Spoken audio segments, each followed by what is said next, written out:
தொடர்ந்து கரூரில் ஒரு பெருந்துயரம் ஏற்பட்டதை அடுத்து இதற்கு முன்னாடி நடந்த கூட்டங்களில் அதுபோன்ற நிகழ்வுகள் இருந்ததா அப்படின்ற ஒரு கேள்வி எழுந்த நிலையில நாமக்கல்ல விஜய் பரப்புரையின் போதும் கூட கூட்ட நெரிசல் ஏற்பட்ட அந்த காட்சிகள் தற்போது வெளியாகி இருக்கிறது. கூட்ட நெரிசல்ல சிக்கி பெண்களும் குழந்தைகளும் தவித்த அந்த காட்சிகளை தான் நம்ம இப்போ திரையில பார்த்துட்டு இருக்கோம்.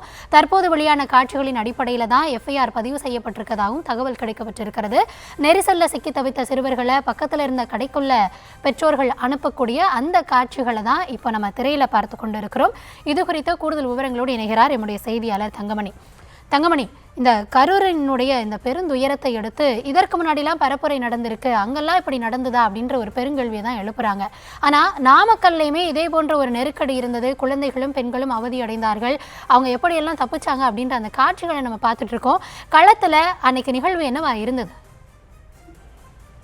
கௌதமி, நிச்சயமாக சனிக்கிழமை அன்று நாமக்கல்ல தமிழக வெற்றி கழகத்தினுடைய தலைவர் விஜய் பரப்புரை மேற்கொண்டார். குறிப்பாக 8:30 மணி அளவில் தான் நாமக்கல் மாநகரில் விஜய் பரப்புரை செய்வதாக அந்த அறிக்கையிலும் குறிப்பிடப்பட்டிருந்தது. ஆனால் விஜய் 8:30 மணி அளவில் தான் சென்னையிலிருந்து அவர் புறப்பட்டிருந்தார். தொடர்ந்து நாமக்கல் மாவட்டத்தை பொறுத்தவரை விஜய் பரப்புரை செய்வதற்கு சேலம் பிரிவு சாலை தேர்ந்தெடுத்து கொடுக்கப்பட்டிருக்கின்றது. இந்த சேலம் பிரிவு சாலையினை எடுத்துக்கொண்டால் இருபுற சாலையாக இருக்கின்றது. அதில் ஒரு தனியார் திரையரங்கம் முன்புதான் விஜய் பரப்புரையை மேற்கொண்டிருக்கின்றார்.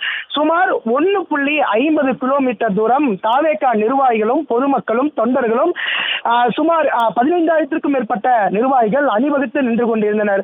குறிப்பாக அந்த சாலை முழுவதுமே பார்த்துக் கொண்டால் ஒரு வணிக வளாகங்கள் நிறைந்த பகுதியாக இருக்கின்றது. சூப்பர் மார்க்கெட், ரெடிமேட் கடை, தங்க நகைக்கடைகள் போன்ற பல்வேறு வணிக வளாகங்களை கொண்ட பகுதியாக தான் நாமக்கல்லில் விஜய் பரப்புரை செய்த பகுதி இருந்தது. ஆனால் அதற்கு எதிர்ப்புறம் இருந்த பல்வேறு ஹோட்டல்கள் அன்றைய தினம் மூடப்பட்டிருந்தது.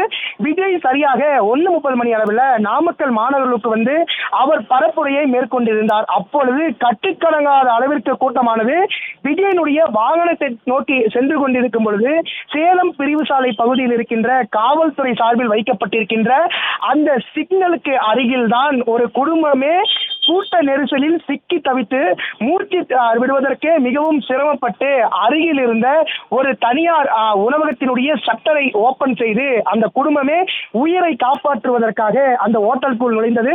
இதில் 2 சிறுவர்கள், ஒரு தாய் மற்றும் ஒரு தந்தை உட்பட 4 பேர் அவர்கள் அந்த விஜயனுடைய பரப்புரை கூட்டத்தில் வந்து கூட்ட நெரிசலில் சிக்கி அவர்கள் தங்களுடைய உயிரை காப்பாற்றிக் கொள்ளும் அந்த காட்சிகள் என்பது நெஞ்சையே பத வைக்கின்றது. 2 சிறுவர்கள் ஐயோ அம்மா எங்கனால் மூச்சே விட முடியலை என்று கதறி அருகில் இருந்தவர்கள் அந்த சட்டரை ஓபன் செய்து அவர்களை காப்பாற்றும் முயற்சியில் ஈடுபட்டனர்.